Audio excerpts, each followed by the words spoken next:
সাবেক সিইসি নুরুল হুদার স্বীকারোক্তি। বাংলাদেশের গণতান্ত্রিক ইতিহাসে আরেকটি অন্ধকার অধ্যায়ের পর্দা উঠল যখন দেশের একজন সাবেক প্রধান নির্বাচন কমিশনার নিজের মুখে স্বীকার করলেন কিভাবে দেশের জনগণের ভোটাধিকার পদদলিত হয়েছিল।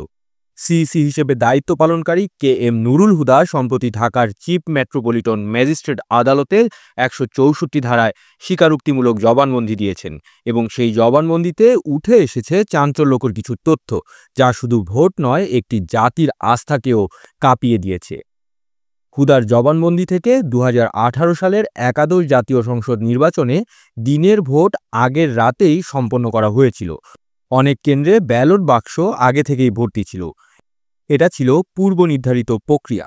তিনি আরও বলেন, নির্বাচনের আগের রাতে পুলিশ প্রশাসন ও আওয়ামী লীগপন্থী সশস্ত্র ক্যাডারদের সহযোগিতায় পরিকল্পনা বাস্তবায়ন করা হয়। বিরোধী দলের এজেন্টদের কেন্দ্রে ঢুকতে দেওয়া হয়নি। এই জবানবন্দিতে সাফ বলা হয়, নির্বাচন কমিশন নিরপেক্ষ ছিল না। তারা সংবিধান, আইন ও জন আস্থার চরম অবমাননা করেছিল। এটি ছিল একটি সুপরিকল্পিত প্রহসন।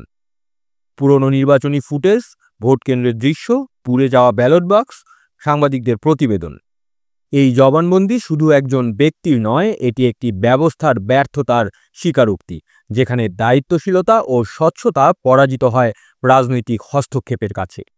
সালাউদ্দিন খান নামক এক বিএনপি নেতার দায়ের করা মামলার প্রেক্ষিতে পিবিআইয়ের তদন্তের অংশ হিসেবেই হুদাকে গ্রেপ্তার করা হয়। ২ দফায় রিমান্ডে জিজ্ঞাসাবাদের পর অবশেষে তিনি মুখ খুললেন, জনগণের সামনে তুলে ধরলেন এক অপ্রিয় সত্য। এই জবানবন্দি আমাদের সামনে এক কঠিন প্রশ্ন রেখে যায়। যদি একজন প্রধান নির্বাচন কমিশনার এভাবে ভোটের নামে প্রহসনের কথা স্বীকার করেন, তাহলে এই দেশের ভোট মানেই কি নাটক, নাকি আছে আশা, প্রার্থনা একটি সত্যিকারের গণতন্ত্রের? গণতন্ত্রে আস্থা ফিরুক, ন্যায় বিচার হোক দৃশ্যমান, এই কামনায় শেষ করছি আজকের প্রতিবেদন। ভোট হোক জনগণের অধিকার, প্রহসনের হাতিয়ার নয়। আপনারা দেখছেন প্রতিদিন সকাল।